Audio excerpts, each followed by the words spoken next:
Jota. Na categoria de ilustração, o Graphic Octagon da França e o runner-up também do concurso Nona. Em 2012, o livro 1001 Estrelas recebeu o prêmio Jabuti e foi selecionado para o catálogo White Heavens da Biblioteca Internacional da Juventude em Munique, na Alemanha. Pelo seu trabalho de ilustração, foi indicado ao prêmio Hans Christian Andersen em 2000. Marilda, seja bem-vinda.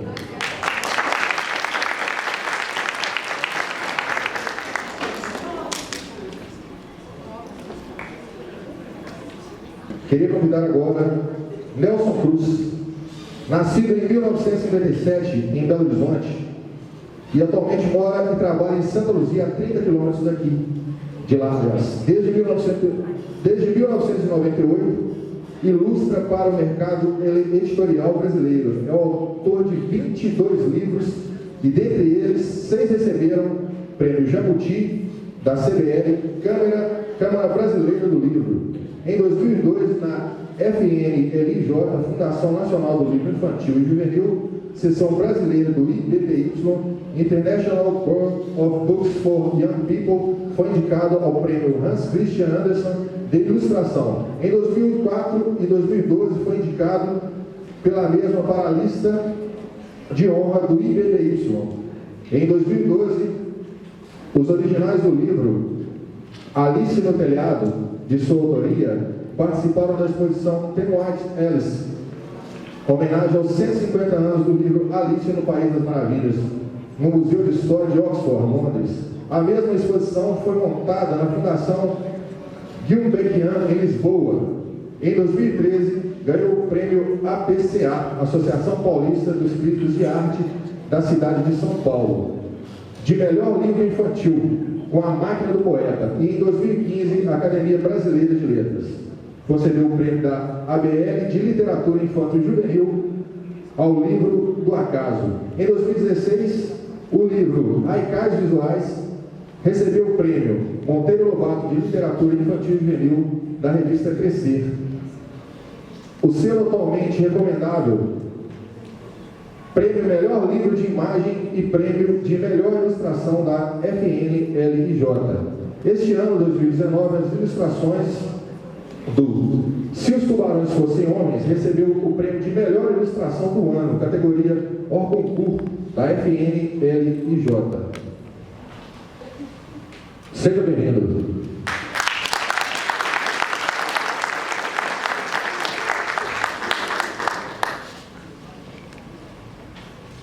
E para mediar essa conversa, eu quero convidar o poeta de Cruzília, Caio Junqueira Maciel. Seja bem-vindo, Caio.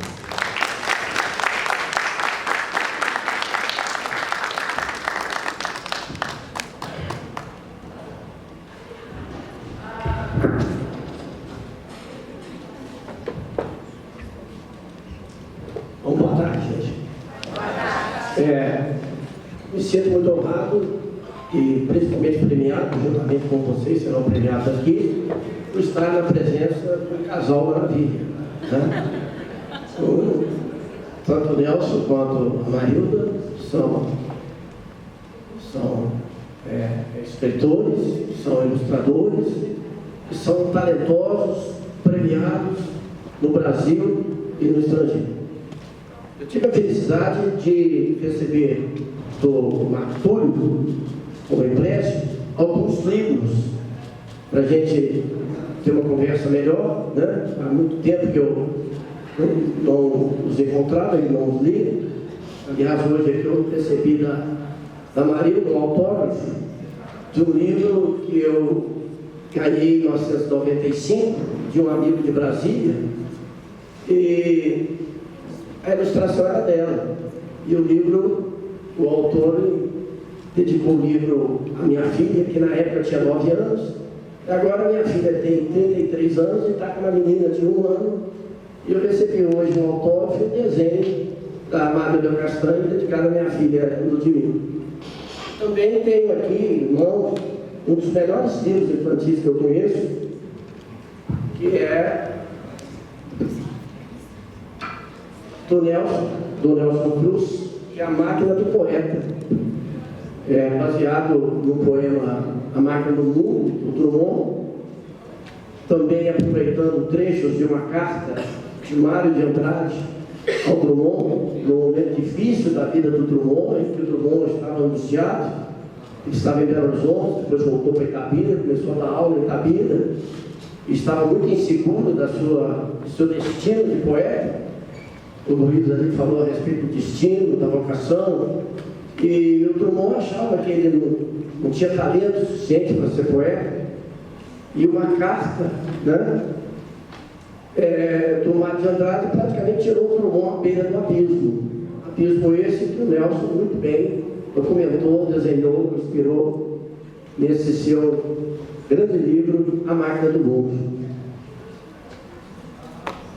Um outro livro interessante, de um autor também que eu conheci há pouco tempo, o Hernando Só, fez uma brilhante tradução do Don Quixote, uma das melhores traduções do Don Quixote para a língua portuguesa, foi desse gaúcho, Hernando Só, e a Marília Castanho ilustrou um livro muito divertido, baseado em folclore, em lendas populares, chamado Os Amigos da Onça.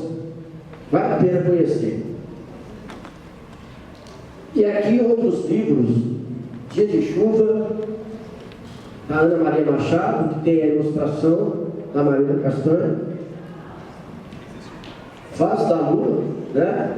Marília Castanho também fez a ilustração, e tem os poemas, também é dela. Mas eu gosto muito do humor da Marília Castanho. Ela tem um livro, acho que está aqui também. Esse aqui é de carta em carta, esse é do Nelson Cruz, que é uma história muito interessante, baseada em Cartagena, né? Ana Maria Machado, assim, tem outro livro que eu falo de carta, entendeu? A gente até confundindo aqui, eu estou achando que o texto é dele. Eu me baseio muito em cartas, né? As Margens da Melinha, que é um conto do Guimarães Rosa, que tem a ilustração do Nelson Cruz. Esse conto aqui abre o livro, as primeiras histórias, ilustração geniais. E tem também aqui vou mostrar primeiro o trabalho aqui deles, depois eles vão falar à vontade. Chica e João, bem premiado, com a história de Chica da Silva, do contratador João Fernandes. O texto e o desenho, a ilustração é do Nelson. Bárbara e Alvarenga, também texto e ilustração do Nelson. O casal da Inconfidência Mineira, além de marido e Dirceu, que também tem, né? Eu não conheço o livro, mas ele também escreveu sobre o marido e Dirceu. Esse aqui, ó, para quem quer dar umas boas risadas, o texto e a ilustração da Marília Castanho. Esse livro é muito engraçado, eu me diverti muito com ele essa semana.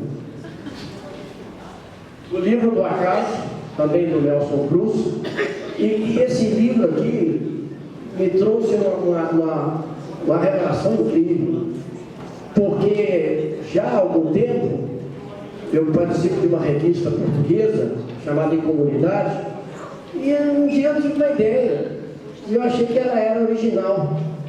Ou seja, eu peguei um texto do Guimarães Rosa, depois peguei um texto do Kafka, depois peguei um texto do autor, e ali deu um texto completo. Depois eu fiz isso também com o Kafka, aquele texto do Kafka, Metamorfose, o caracol, transformando barata. Depois eu peguei a sequência, a Clarice Lispector, na Paixão Segundo de H, em que ela ama a barata, depois ela mata a barata, e depois eu peguei um texto do João Fernandes, que é a arte de matar baratas. Então, assim, a minha memória vai dizendo, eu achei que eu tinha descobrido um filão, e não é que nessa semana eu não conhecia esse livro. Eu fui ver o livro do Acaso, do Nelson Cruz, em que ele pega alguns autores, como Lima Barreto, Joaquim Manuel Macedo, Alta de Souza, Olavo Bilac, João do Rio, e compõe um texto coerente, lírico, né? E, puxa vida, eles vão falar que eu copiei o Nelson Cruz. Quer dizer, olha o acaso, como é que o acaso é importante na vida da gente. Se o Marco não me convidasse e não emprestasse esses livros, eu ia achar que eu era um maior descobridor de juntar autores e colocar um texto solto. Né? Uma coisa incrível a literatura.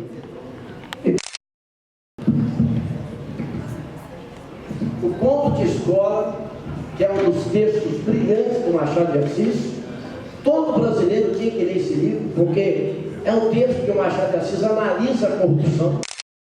Quando a corrupção está inerente na criança, e é um texto do Machado de Assis com a ilustração incrível do Nelson Cruz. Depois nós vamos conversar até que ponto, né, a ilustração torna o texto diferente.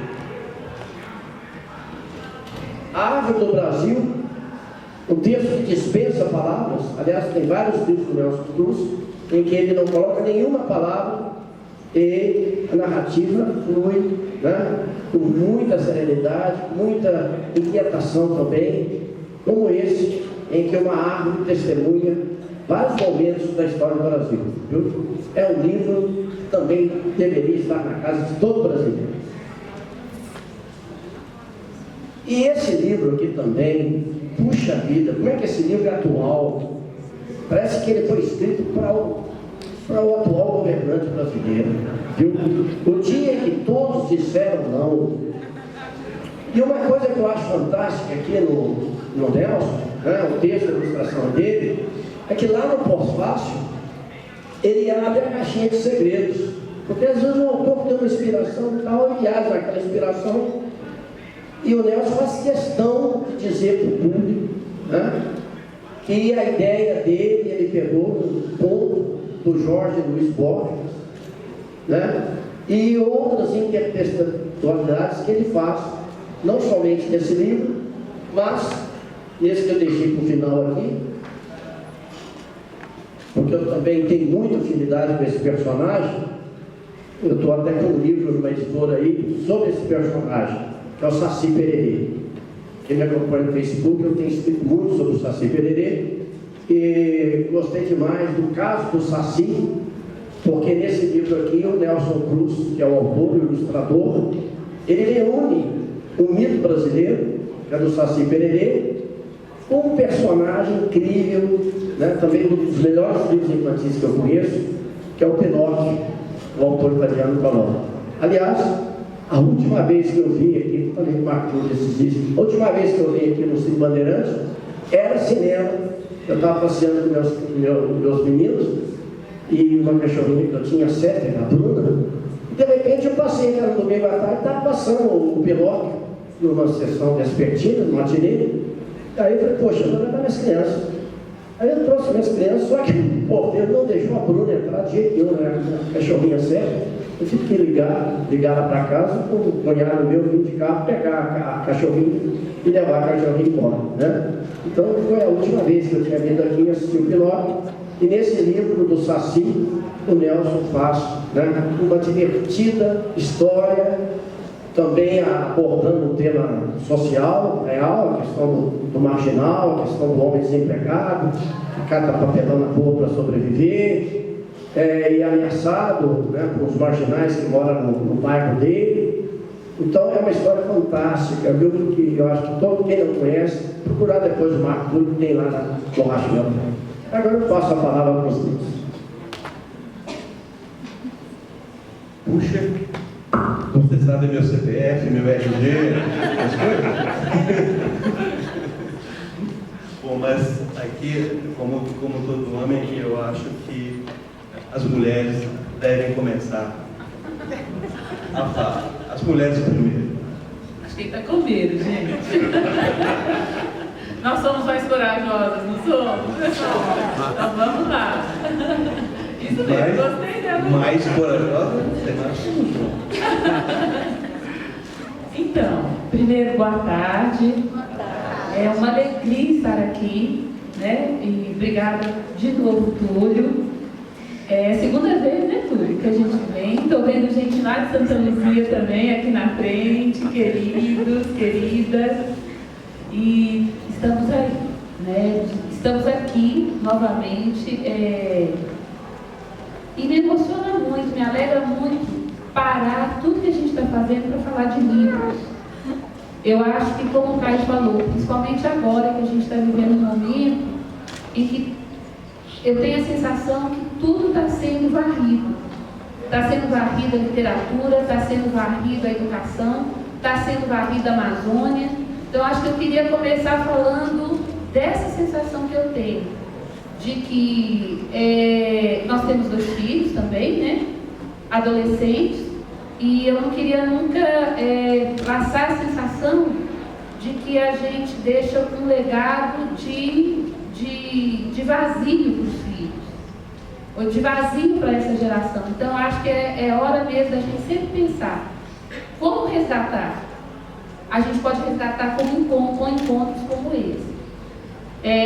Eu estou vindo, hoje eu cheguei às 6 horas da manhã de Fortaleza. Eu estava num evento como esse, né, na Bienal do Livro, e o que eu mais ouvi foi isso. É pela educação, é pela cultura, é pelo livro que a gente constrói cidadãos.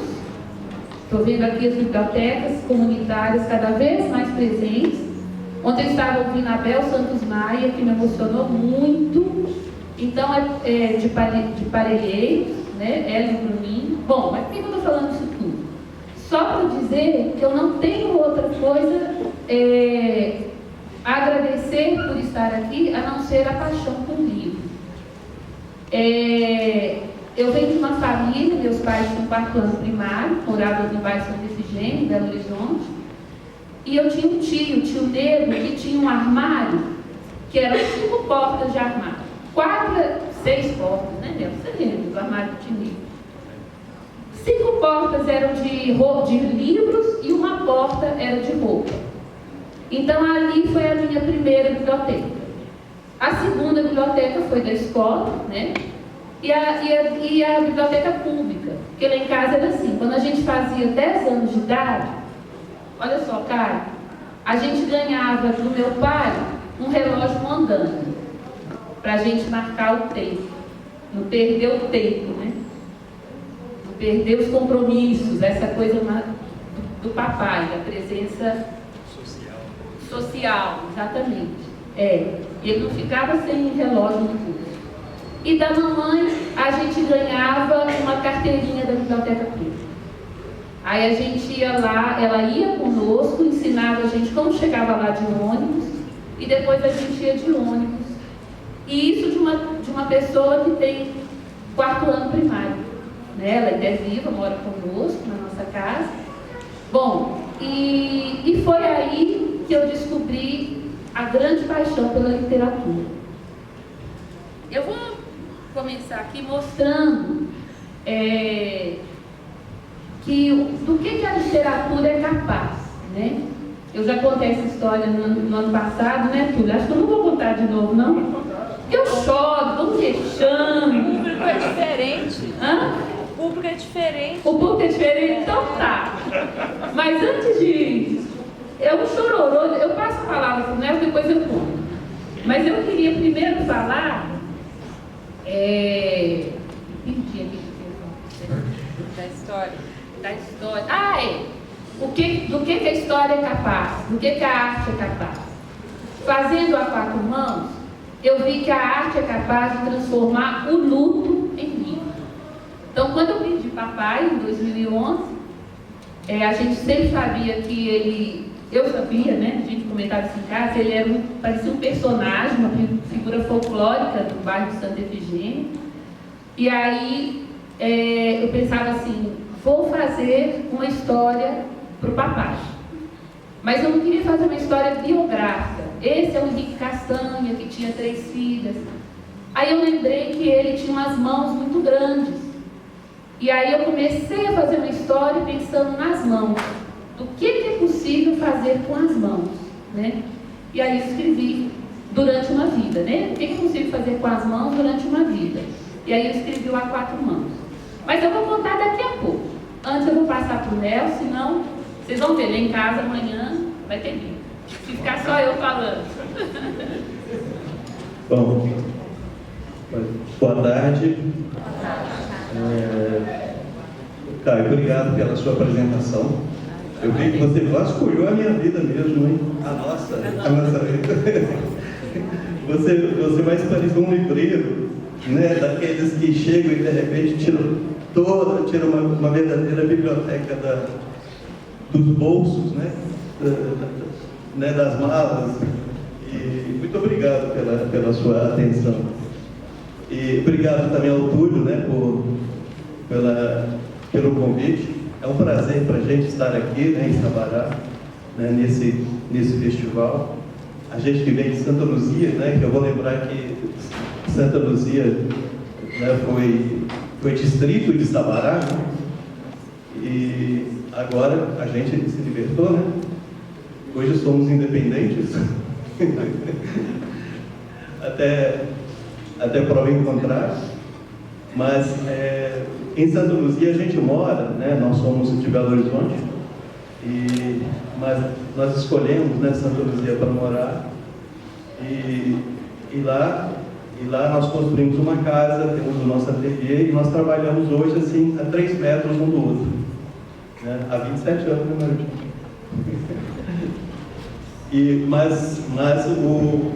Como que eu cheguei nessa história de livros, né?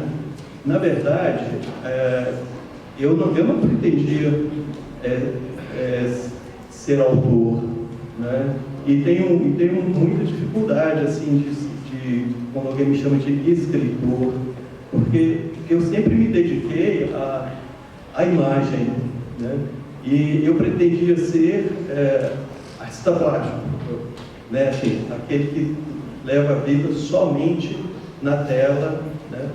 Pintando telas, apenas isso, né? E eu só lembro de mim desenhando, desde ali os 5, 6 anos, né? Até onde a minha memória vai, eu lembro assim que da minha descoberta, né? Assim, naquele instante em que eu percebi que a minha mão tinha uma habilidade e eu conseguia reproduzir os objetos, não é? Eu gostei do lápis que era para escrever. Eu descobri que com aquele lápis eu também conseguia reproduzir objetos, não é? E isso eu lembro de mim fazendo isso, né? Ocorre que na minha casa de infância, não era uma casa de livros. Meu pai era pedreiro, minha mãe era dona de casa, e eu tinha um irmão que era serralheiro, o outro era motorista. Não, aqueles já aposentaram. Né? Um outro depois veio a ser bancário, a minha irmã era operária numa fábrica, e eu nasci artista nessa família, né? Então era uma confusão para a família entender que aquele irmão, né, aquele filho, se interessava por algo que os outros não se interessavam, né? E eu também não entendia porque eles não se interessavam por aquilo que eu interessava, né? E eu cresci assim, né, vasculhando a vida, me interessando por leitura, mesmo sendo uma casa que não tinha o hábito de ler, não tinha o hábito de comprar livros. Até que um dos meus irmãos começou a colecionar fascículos, sabe? Ele, nos anos 60, anos 70, o meu irmão mais velho começou a colecionar fascículos, e principalmente uma coleção da editora Abril, né, que se chamava Grandes Personagens da História Brasileira, né? Então eu descobri naqueles fascículos, né, por exemplo, tinha ali Dom Pedro II, Dom Pedro I, Dom João VI. Então começava a história do Brasil, né, passava por Arthur Bernardes, incrivelmente não tinha Getúlio Vargas. Incrivelmente, essa coleção não tem Getúlio Vargas, né? Hoje a gente sabe que, né, foi a censura, né, que não a censura, né, do governo militar que não deixou que fosse escrita a biografia. Mas eu olhava essa coleção ela foi muito ilustrada com pinturas. E eu, menino ali, desenhando muito, gostava muito de desenhar. E quando eu percebi que, além do desenho, existia a pintura, né? E se a mão de alguém conseguia pintar, eu comecei a sentir que a minha mão também poderia fazer aquilo um dia, né? E aos 13, 14 anos, assim, eu não tive aula de desenho, né? Aos 13, 14 anos eu conseguia desenhar uma figura humana corretamente, sabe? Com luz e sombra, de tanto observar aqueles pintores, né? Então, assim, eu costumo brincar e dizer assim, que eu fui aluno de Portinari, fui aluno de Di Cavalcanti, fui aluno de Pedro Américo, né? Fui aluno desses caras todos, porque eu ficava olhando e vendo o que era aquela nuance do céu, né? Eu não via, às vezes, em alguns, né, não tinha pincelada, mas em Di Cavalcanti tinha pincelada, no Portinari tinha pincelada. Então, no Pedro Américo também tinha, só que o Pedro Américo disfarçava a pincelada pelo estilo clássico, né, da pintura. Então, a minha leitura de imagem já começou aí. Tá? Então, quer dizer, aí outra coisa que eu sempre falei assim, é que desenhos para mim sempre funcionaram como mensagens em garrafas, né? Os desenhos que eu fazia, de tempos em tempos, paravam na mão de alguém, e esse alguém vinha até mim e me abriu uma porta, né? Foi assim que eu conheci a Estergilda Meneguzzi, através de uma senhora que era dona participava do clube de mães, né, lá do bairro, né, do bairro Nova Sintra, né, onde eu nasci. Então ela me levou até a Estergilda Meneguzzi, e a Estergilda me aceitou como aluno dela, né, assim, eu virei para a Estergilda e falei assim, Estergilda, mas eu não posso pagar, meu pai não tem dinheiro para te pagar. Então, não precisa, você já está pronto. Você precisa aprender a usar tintas, você precisa saber o que é pintura. Eu te dou aula gratuitamente, não tem problema. E aí a minha vida andou. Por isso é que eu falo que sempre que eu vou numa escola, eu faço uma questão, eu faço uma pergunta para os alunos. Quem gosta de desenhar, levanta a mão. Aí a maioria levanta a mão. Quem gosta de desenhar, levanta a mão. Então o que eu falo em seguida? Eu falei assim, gente, nem todos precisam ser artistas, mas se vocês têm essa habilidade, né, eu vou fechar minha fala falando assim, essa camisa, antes dela existir enquanto camisa, ela foi um desenho. Alguém precisou de desenhar. Esse microfone que eu estou falando, antes dele existir como microfone, alguém teve que elaborar, desenhar. Então, nem todos precisam ser artistas, mas não abandonem esse gesto, porque foi isso que lhe salvou nessa vida, tá? O desenho, tá? Então, é isso.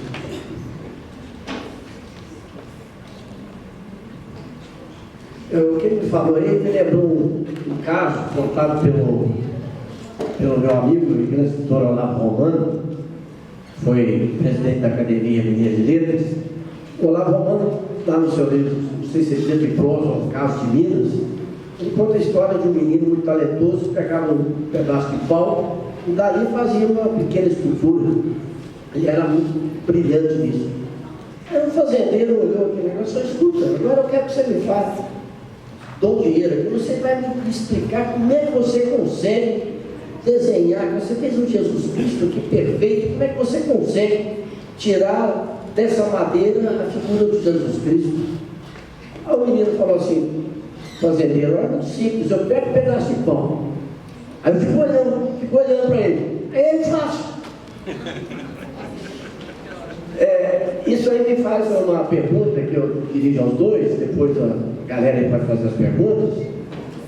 É o seguinte, muitas pessoas acham que o artista, seja o poeta, o cronista, o artista, de modo geral, o pintor, desenhista, que ele precisa ser dotado de inspiração. Que todo o trabalho dos dois, e particularmente aqui do Nelson, escrevendo também, ele pega um desenho dele e a gente vê que ali atrás tem rugenas, que ali atrás tem Debré, que ali atrás tem outros clássicos, como ele citou ali, e a mesma coisa acontece no texto. Né? Para ele escrever a história do Saci, ele teve que estudar a história do Pinóquio.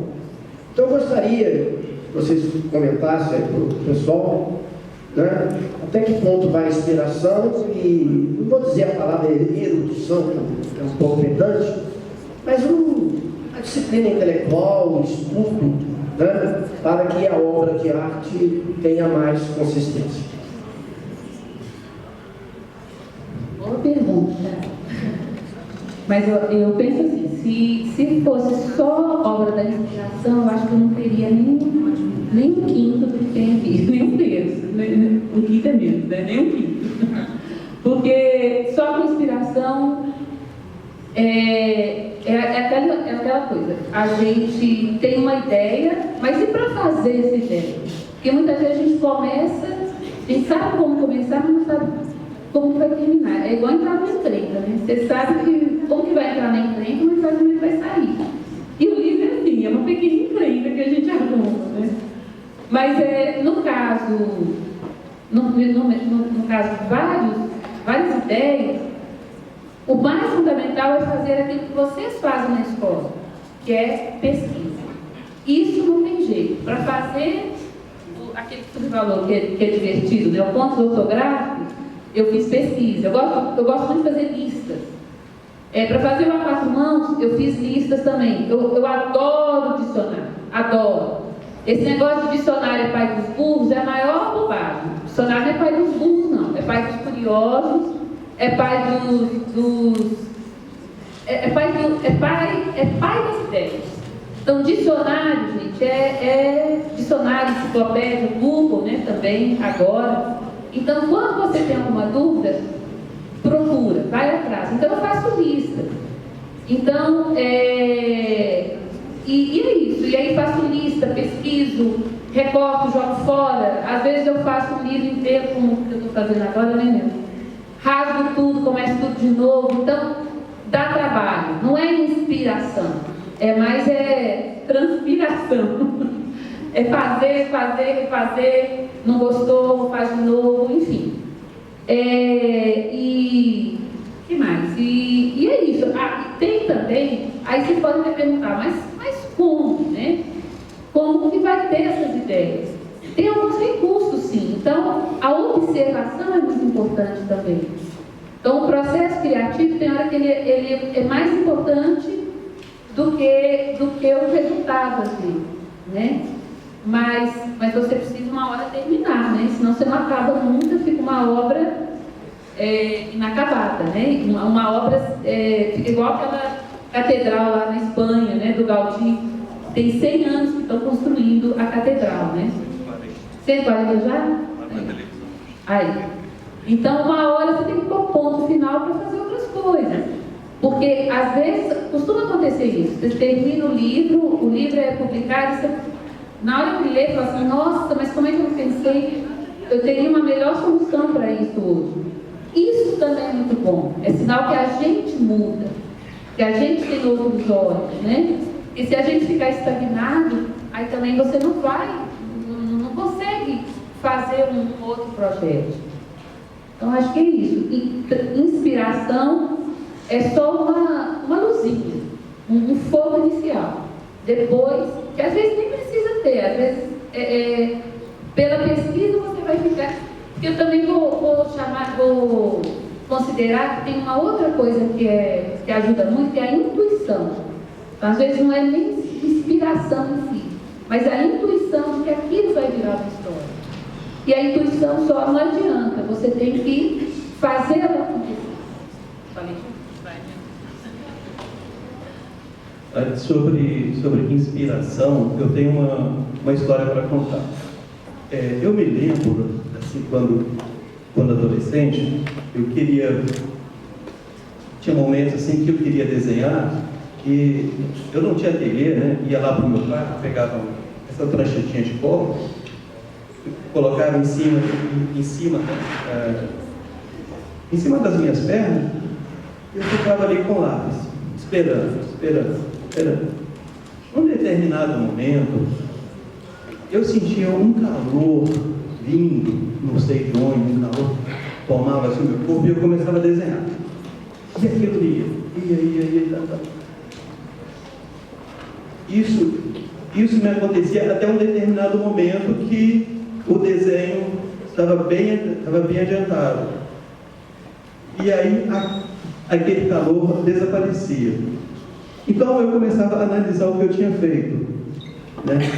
A partir dali me dava-se um desânimo com aquilo, mas eu tinha que forçar o meu racional para poder continuar o desenho, para terminar aquele desenho. Normalmente era um desenho assim de criação.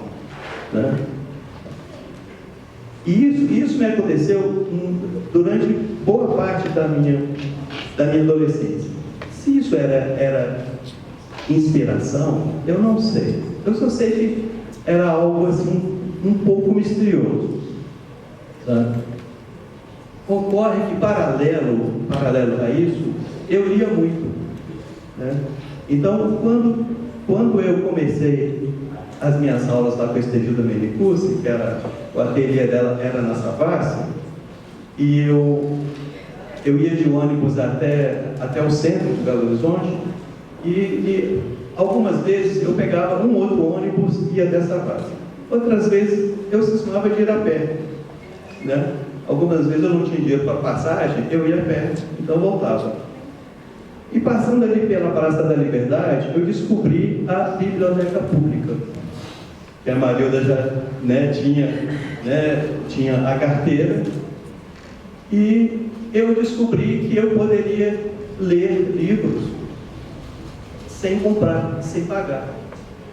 Então, eu me tornei um leitor e sinceramente, um visitante daquela biblioteca. E lá eu comecei a ler Vinícius de Moraes, Fernando Sabino, Drummond, descobri outros tantos escritores, quer dizer, estava tudo ali, né, à disposição. Né? Até descobrir, até um dia que eu fiz a pergunta-chave lá para o funcionário.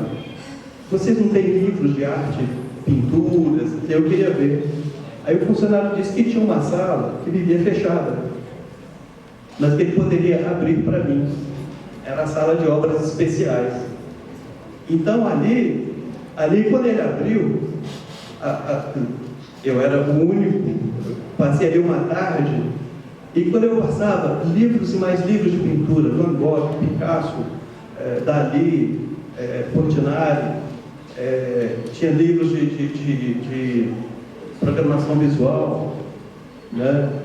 Livros de humor, livros de caricaturas. Aí eu virei o visitante mor dessa sala. Então, quer dizer, eu penso que a minha formação intelectual, minha formação enquanto leitor passa por essa biblioteca pública. Né? E todas essas informações, toda essa paixão, né, que a gente desenvolve pela arte, um dia começa a se cruzar, as informações começam a se cruzar na mente. Né? E aquela ideia, a ideia da inspiração, eu acredito na inspiração, mas acho que é uma coisa que quando a gente não tem ainda uma formação, alguém vem de fora e ajuda. Depois esse alguém vai embora e você tem que levar por conta própria isso. Ou seja, a gente tem que se formar. E uma coisa que me ajudou muito, leitura. Tá? Leitura. Você citou um livro que é Alice no Telhado. O rapaz ali que leu, ele citou Alice no Telhado. Alice no Telhado eu criei porque eu resolvi ler Alice no País das Maravilhas, e ali na quinta ou sétima página eu me deparei com uma frase que me deformou uma ideia. Tá? E essa ideia me remeteu à tudo o que eu já tinha assim, absorvido, né? Enquanto é claro que quando eu fiz esse livro eu já tinha uma carreira, né? Mas todo o trabalho que eu fiz até hoje, ele é baseado no que eu tenho de leitura, no que eu tenho de conhecimento de arte, no que eu tenho de insistência, né? Com o desenho, porque principalmente eu descobri que o desenho era porta-voz das minhas ideias, daquilo que eu queria falar.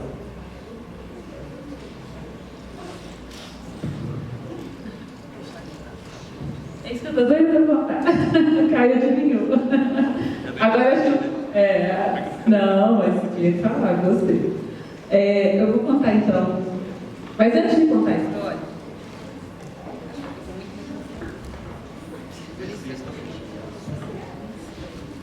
Pode colocar aqui no chão.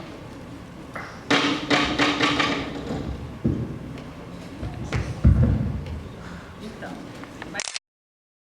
Mas antes de contar a história, eu queria mostrar para vocês, né, um material que tem a ver com essa história e surgiu da seguinte ideia.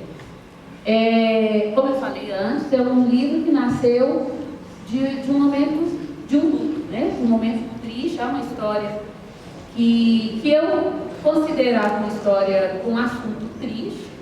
E aí fiquei pensando, como é que eu vou levar isso para crianças pequenas, né? Numa escola. Então, eu fui convidada para participar da Bienal de São Paulo e eu queria mostrar o livro. Aí eu falei, não, então eu vou fazer o seguinte, eu vou, antes de contar a história, eu vou mostrar um material, comecei a brincar com elas, né? Falando o seguinte, que eu fazia livro, não era no computador, não era numa máquina de escrever, eu fazia no pergaminho. E pergaminho, todo mundo sabe, né? É uma coisa redonda e tal. E aí, nesse pergaminho, eu ia mostrando para os alunos, né, para as crianças, tudo que tem no livro. Então, o que eu queria ser nesse momento? O que eu queria ser, não. O que eu queria fazer com esse momento? Eu estava fazendo uma mediação. Isso que se faz numa biblioteca, né? E eu acho que até estou achando bem interessante que tanto eu como o Nelson estamos frisando muito essa toada, né, da importância da biblioteca, que é biblioteca, bibliotecário, não é nada mais, nada menos do que mediadores. Porque o livro, numa prateleira, gente, não é uma coisa morta. Ele só... Exatamente. Como você chama? Lucélia. A Lucélia falou ali baixinho, eu vou repetir. Não serve para nada. Um livro, ele serve para dar poeira, mofo. Ele só acorda, ele só nasce mesmo quando a gente vai até ele e ele nos ilumina. Nós o iluminamos e ele nos ilumina. E aí eu queria deixar bem claro para nesse dia que eu fui, né, nessa escola não, na Bienal, que o livro é um livro, uma obra feita por muitas mãos, por muitas pessoas. E aí eu queria deixar claro a importância de cada detalhe de um livro. Aí eu inventei essa brincadeira.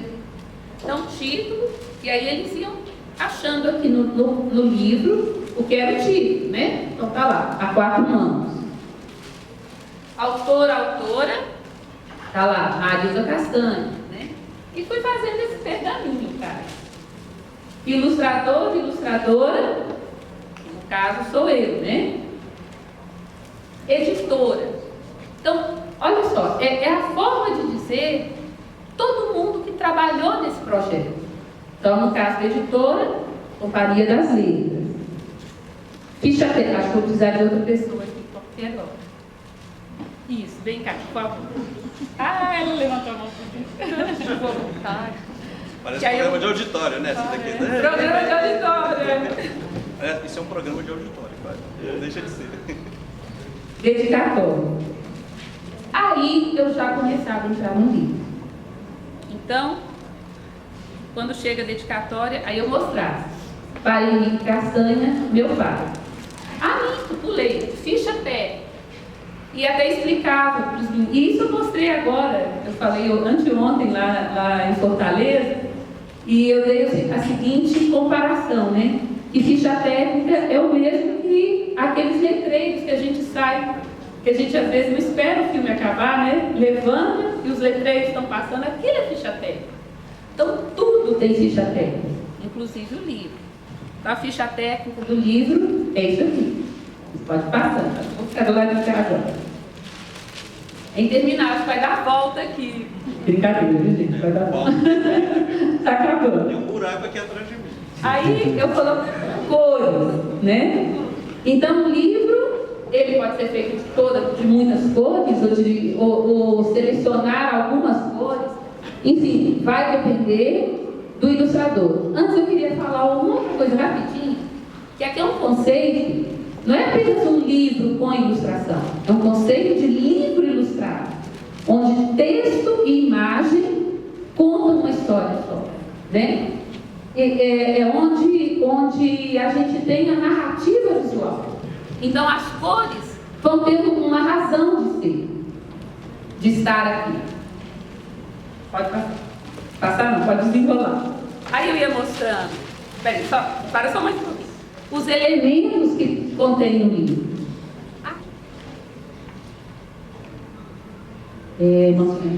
Algumas vezes elas negam. A menina está subindo e a mão negando. Mas nunca nos deixam na mão. Então, lembra que eu comentei antes que eu faço listas? Então, eu fiz várias listas de expressões idiomáticas, uma lista, né? Com a palavra mão. Deixar na mão, mão de ferro, várias. E algumas eu escolhi e coloquei na história. Mas nunca nos deixam na mão. Mão cheia. Mãos, quando não são de ferro, transformam.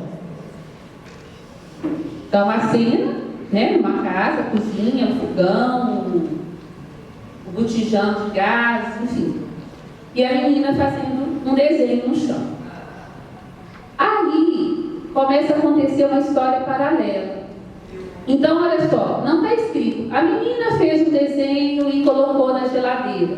Mas o texto, implicitamente, está aqui. A menina fez um desenho, colocou na geladeira.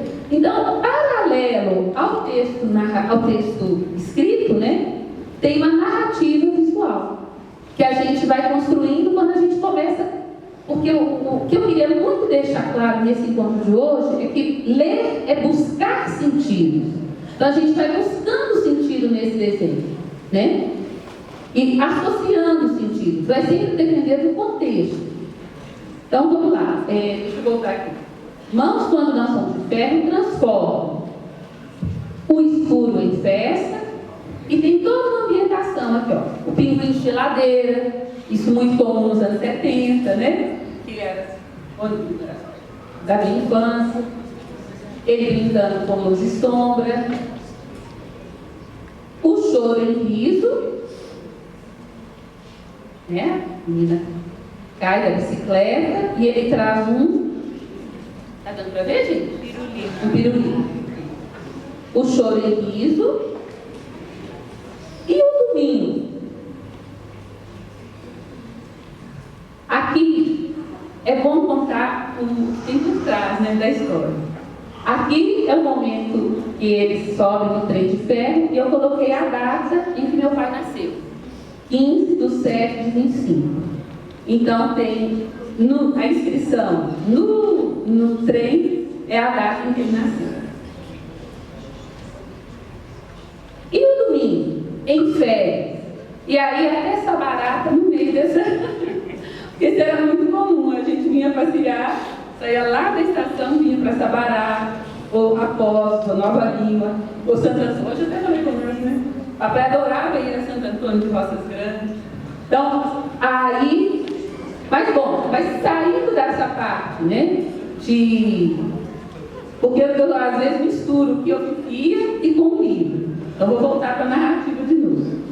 E o domingo, em férias. Mãos que sabem bradar, reservam os melhores cuidados. Aqui vocês conhecem melhor do que eu, né? Uma jabuticabeira. Mãos que sabem agradar, reservam os melhores cuidados para a gente, bicho e planta. Aí o quintal com jabuticabeira que ele contou no início está representado aqui. Galinheiro, a horta. Por isso não abrem mão de podar árvore, arbusto ou roseiro. E recolhia os ovos e enumerava os ovos que tem na geladeira. Então tinha lá quem tirasse o. Qual era o número mais alto? Nem que eu ia chorar, o raiva. Ele ficava furioso se alguém tirasse o ovo recente da geladeira. Fiquei furioso mesmo. Então, era bonito você abrir a porta da geladeira e ver aquela quantidade de ovos, todos eles enumerados, assim, a lápis. Né? E, né, pelo que a Maria estava aqui contando, vocês imaginam que ele era um exímio cuidador de plantas. E era. Da vida, né? E das histórias. Eu jurei que não ia chorar. Ontem eu não chorei lá no Bienal do Ceará. Hoje eu já chorei. Chorei muito, né? Então vamos passar. Vamos lá. Essa mãos guardam numa sacola de mão. Aqui também tem pesquisa, porque eu queria fazer os postes do jeito que eles eram na Belo Horizonte nos anos 70, né? 40, 70. Mãos guardam uma sacola de mão, memórias de uma vida inteira. E aí tem fita cassete, castanhola, guarda-chuva, gilete, megafone, tudo que ele tinha, né? Tudo que ele andava nessa sacola. Mas o tempo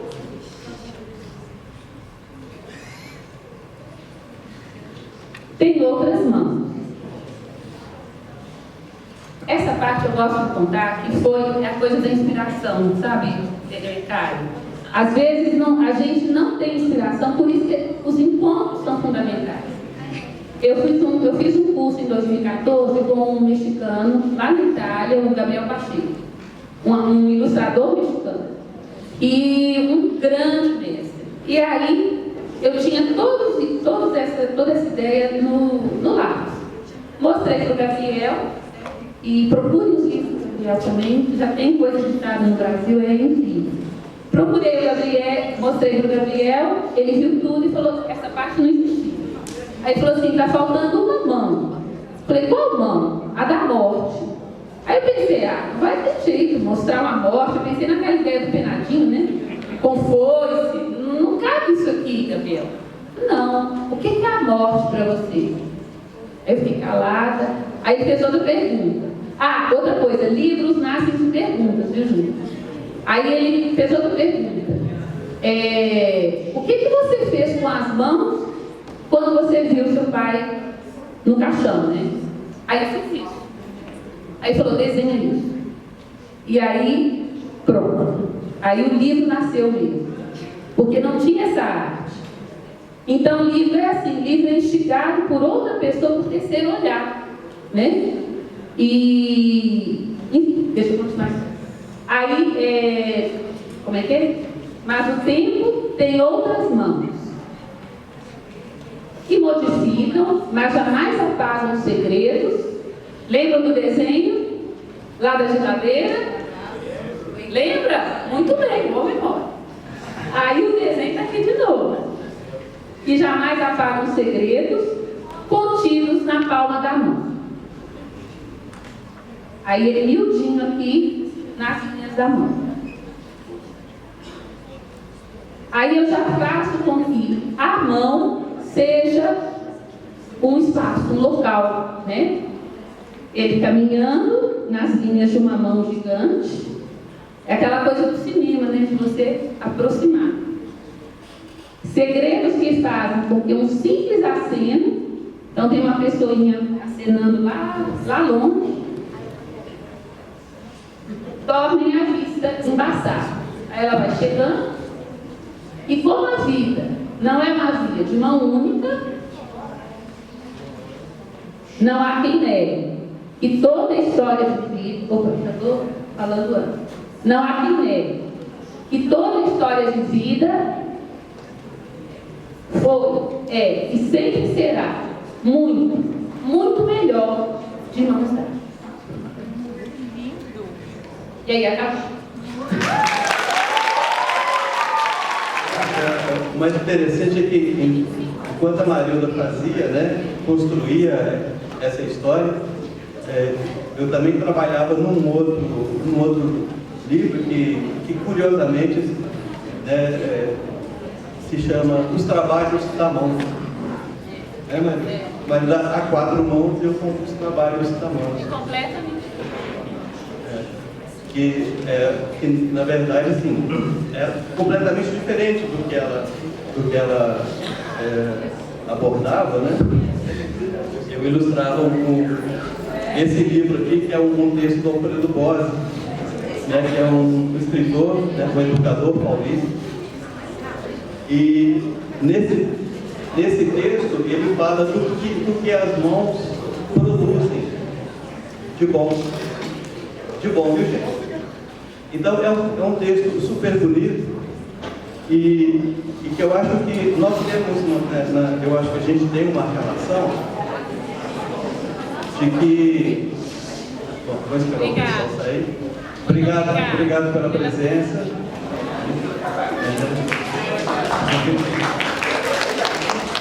Muito obrigado. O que é a linguagem do livro ilustrado e o que é fazer uma simples ilustração, né? Então, a gente se empenha para que a ilustração também se torne uma narrativa, se torne algo importante, não apenas decorativo do objeto do livro.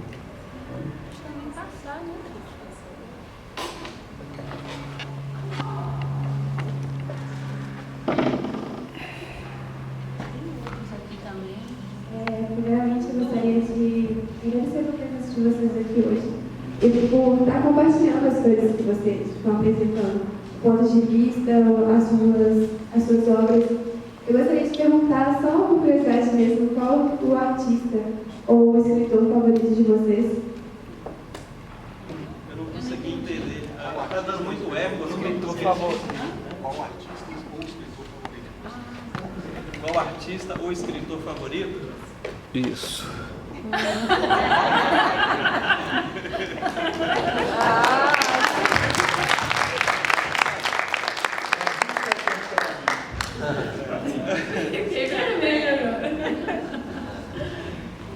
É difícil. Quer responder? É muito difícil assim, a gente dizer, porque eu acho assim, dizer assim, tem um que esse para mim é o máximo. Acho que cada um tem algo para dizer, né? Então, assim, quando a gente se dedica assim a fazer uma narrativa de imagem, a gente não se dedica apenas a um, mas como o livro é uma conversa, né? É um assunto que você leva com um e com o outro, também todo o nosso histórico tem essa conversa conosco, né? E cada um diz uma coisa, sabe? Então, eu fico assim, quando eu digo que, né, quando eu faço essa brincadeira aqui, esse carinho, dizendo que era uma das... A Marilda é realmente uma das ilustradoras que eu mais gosto, porque ela tem uma plasticidade que muitos ilustradores não têm, às vezes nem eu tenho, sabe? Então eu aprendo muito com o gestual que ela aplica, principalmente naqueles desenhos que ela não usa, sabe? Que são muito espontâneos. Ela perguntou escritor também? Você perguntou escritor também? Olha, eu gosto muito de procurar aqueles que não têm a ver com a literatura infantil. Eu gosto de outras coisas, sabe? Porque na escrita da literatura infantil e infanto-juvenil, corre-se o risco de você repetir, sabe, o que já existe no mercado, o que já existe, o que outros estão pensando, né? É bom pensar diferente, sabe? É bom pensar diferente, né? Eu gosto muito de Jorge Luiz Borges, sabe? Então, porque é intrincado, ele vasculha outros momentos do ser humano, ele foca o ser humano, sabe? Então, né, por exemplo, esse livro que o Caio citou, né, A Máquina do Poeta, né, que eu fiz, que é sobre a correspondência do Drummond com o Mário de Andrade, né? Quer dizer, é um livro sobre duas pessoas, né, dois amigos, né? É um livro, é uma história sobre a amizade. E nesse livro, eu investi muito nele, muito da minha emoção, porque é um livro ilustrado que tem 3 capítulos, né? Então, quer dizer, isso é uma coisa arriscada para o livro ilustrado, né? Para o professor, por exemplo, né? Então eu não penso no professor, eu pensei no que eu queria dizer com essa história, né? Então o livro tem o quê? Tem um primeiro capítulo, que é um texto que eu criei. O segundo capítulo é narrativa de imagem, e o terceiro capítulo são frases da carta do Mário para o Drummond, né? Ou seja, o primeiro capítulo é o Drummond se relacionando com Itabira, o Pico do Cauê, né, que depois vai ser destruído, né? E o segundo capítulo, que é inspirado no poema A Máquina do Mundo, né? E o terceiro é inspirado no apoio e na força e na amizade bonita que o Mário tinha com o Drummond. É um livro que eu tenho um apreço muito grande por ele, sabe? Mas é um livro que se fala pouco, porque ele vai exigir muito do professor, sabe? Vai exigir mesmo. Ele exige estudo, porque o livro, para fazer o livro, eu tive estudo, ele me deu trabalho. Então, ou seja, eu não fico pensando assim, se eu estou criando o livro, eu não fico pensando, será que o professor vai entender? Será que o leitor vai entender? Eu sou muito egoísta nesse momento. Eu faço o livro, porque o livro é o meu momento enquanto Nelson Cruz. Reflete aquele momento que eu estou passando, sabe? Então eu vou por aí. Eu tenho isso com minha poesia. Aquele momento é só meu, depois que eu Não é. Então, quer dizer, todos, né, assim, todos os livros, os autores procuram o momento da escrita, né? O Luiz falou isso aqui, né, na mesa dele, né? Mas existe a poesia que está dentro do indivíduo, né? Foi um momento muito feliz aqui da fala dele. Conseguiu separar muito bem as coisas, né? A gente conseguiu ver muito bem as coisas. Agora a Maria quer falar, né? Quero falar, pode falar. Foi bom que, enquanto você falava, eu pensava aqui. É engraçado. É difícil mesmo falar de uma pessoa só, né, que influenciou, ou que influencia. Enquanto escritor, eu fiquei lembrando muito de vários nomes, mas eu não queria esquecer um, que é Murilo Rubião, que hoje está muito esquecido, infelizmente. Então, os contos de realismo fantástico nos inspiraram, inclusive, a fazer uma trilogia, né? Mas eu queria também lembrar o seguinte, enquanto artista, enquanto ilustrador, momentos, não é só artistas que me inspiraram. A arte indígena me inspira até hoje e muito. As esculturas africanas, a arte afro-brasileira, Por exemplo, Arthur Bispo do Rosário, quando nós vimos pela primeira vez ali no Museu da Pampulha, aquilo deu um nó, aquilo iluminou, é como um livro na estante. Quando a gente viu aquela exposição, a gente falou assim, ó, que mundo!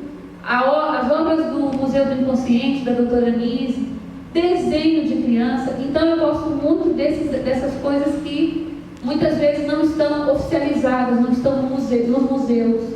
É a arte, vamos dizer assim, que às vezes está invisibilizada. Então eu acho que isso tudo é muito importante. E que, além de ser importante para mim, foi importante para muitos artistas. Então o Picasso e toda a vanguarda, né, do século XX, eles tinham coleções de arte africana, eles tinham coleções de arte indígena. Então, isso é muito importante porque a gente costuma sacralizar quem está nos museus, né, ou nas galerias, ou no Louvre, sendo que também os egípcios estão no Louvre, né? E esquece dessa arte de povos, não é só um artista em si. A identidade, as artes, as culturas ou melhor, estou pensando melhor isso, eu queria dizer o seguinte, a arte é um retrato cultural. Então eu gosto muito de pensar nas diferentes produções culturais de diferentes povos. Isso me influencia muito. Então, quer dizer, nós tivemos essa ideia de ilustrar uma trilogia do Murilo Rubião e conseguimos com a Silvia Rubião, né, ela herdeira, né, herdeira da obra, né, do Murilo. Nós explicamos para ela que a gente desejava ilustrar porque o público jovem não tinha Murilo Rubião para ler. É uma leitura basicamente para adultos, mas alguns contos podem sim ser tranquilamente entendidos pelo público jovem. Entendeu? É como o caso aqui, né, desse livro que eu ilustrei, que é o Edifício. A Marilda citou, né, o conto, né, Bárbara. E o Odilon Moraes, nós convidamos ele para ele ilustrar Teleco, o Coelhinho, e que ganhou o prêmio Jabuti. Né?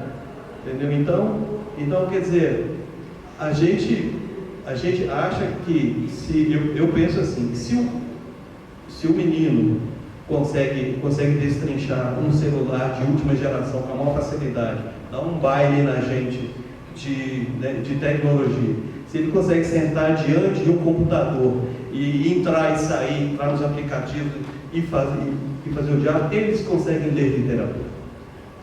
Isso consegue. É só colocar nas mãos deles. Porque eles estão lendo, sim. Eles estão lendo, só que eles leem, né, ali no computador, a qualidade do que estão lendo é que é a questão. Então, assim,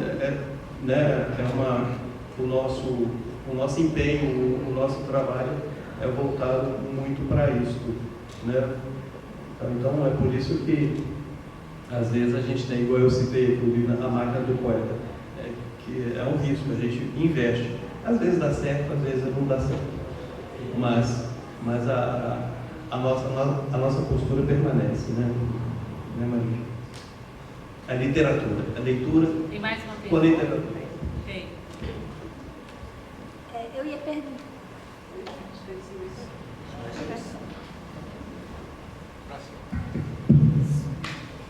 Boa noite, né? O que eu ia perguntar era para os dois, de tudo isso, né, esses livros que vocês escreveram, qual foi o mais importante na carreira? E gostaria de perguntar para a Marilda, o que para ela é melhor, dá mais prazer? Ilustrar ou escrever? A ilustrar. Escrever dói. Eu não sou escritora, eu sou autora. Escrever é sempre mais difícil. Ilustrar é fácil. O que mais? Olha, o Pindorama me deu muita alegria. é muito bom ter feito tudo que eu fiz, né? E o A Quatro Mãos está dando também muita alegria. E é engraçado, a gente gosta também do que está fazendo. Então, o que está lá na prancheta, já estou apaixonada com ele também. Então é isso, é se renovar. Acho que o mais importante é não se acomodar. Eu acho que isso tem sido muito uma constante na gente, né, Deus? E como o Nelson bem lembrou, que o Luiz comentou, é olhar a vida, ver que tudo é poético. A poesia está no mundo, o poema está aqui. E a gente descobriu, o poema eu escrevo, ou eu faço. Então, enquanto eu puder fazer poemas visuais, né, eu fico pensando nisso. Um dia eu quero fazer um livro, eu faço um livro com metáforas visuais, tem hora que eu falo assim, eu vou fazer um livro com poemas visuais, com hipérboles visuais. Então, o que a gente faz falando ou escrevendo, eu quero fazer na imagem. É o som. Eu vou falar aqui rapidinho, mas assim, o livro que mudou a minha carreira e a minha visão de ver a ilustração enquanto narrativa não foi o Dirceu e Marília, até o Caio trouxe aqui, Dirceu e Marília, Chica e João e o Bárbara e Alvarenga, que é uma trilogia sobre o amor no século XVIII, no final do século XVIII. São dois casais inconfidentes, né? Quer dizer, o Dirceu e Marília, né? Tomás Antônio Gonzaga, e a história de amor dele e a Marília. O Bárbara e Alvarenga é o José Inácio de Alvarenga Peixoto, né? E a Bárbara, e o Chico e João, que é a Chica da Silva, né? E o João Fernandes. Por quê? Porque dessa trilogia, o primeiro que eu fiz foi Dirceu e Marília. Porque eu já tinha ilustrado quase 100 livros de outros escritores, mas eu tinha necessidade assim, de contar também histórias, e ninguém escrevia as histórias que eu queria ilustrar. Então eu me propus a escrever, né? Só que sem o histórico da escrita, eu entendia que o meu texto tinha que ser o mais sintético, e a história deveria se passar muito na ilustração, tá? Então esse livro, Dirceu e Marília, ele foi a virada da minha trajetória de ilustrador. Aí sim, acho que nele eu me reconheci como autor, sabe? Não ainda assim como escritor, porque eu acho que o escritor é algo assim maior, sabe? Mas eu não deixo de ser autor do livro que eu faço. Inclusive no livro Bárbara, Alvarenga, né? E Bárbara, ele foge do óbvio, porque todo mundo que fala do Inácio de Alvarenga Peixoto lembra do poema Bárbara Bela, do Lasteira, conhecido, Sasguiar, né? E ele escreve o idílio dos dois ali, o fantasma da Bárbara buscando o Alvarenga, inclusive uma cena fantástica, a caravela voando sobre as montanhas de Minas, e aquele séquito, né, aquele cardume atrás, aquilo é fantástico, né? Eu fiquei arrepiado quando eu vi aquilo. E em nenhum momento da narrativa dele, ele fala do poema, né? Que era uma coisa óbvia, mas ele fugiu do óbvio e buscou por ele. Óbvio, eu acho. Túlio, juro que eu vou terminar. O Caio deu a deixa, fugir do óbvio. É isso, Caio. Túlio, juro que eu vou terminar. Porque, no caso desse poema, né, que o Caio cita, ele já é de conhecimento de todos. Então, se você vai fazer um próximo livro, tem que ser algo diferente. Tem que ser algo que não tem, né, que pega alguém e fala assim, tem esse livro aqui, eu vou encontrar esse poema. E não encontra. Né? Mas encontra outras coisas. Né? Não, é que eu gosto muito de uma frase que você fala. Ele está começando também. Aí, uma frase que é: todos os livros já foram feitos, só falta um. o próximo. Então isso encoraja a gente. Terminei, gente. Eu acho que é isso. E muito obrigada. Obrigado a todos pela presença.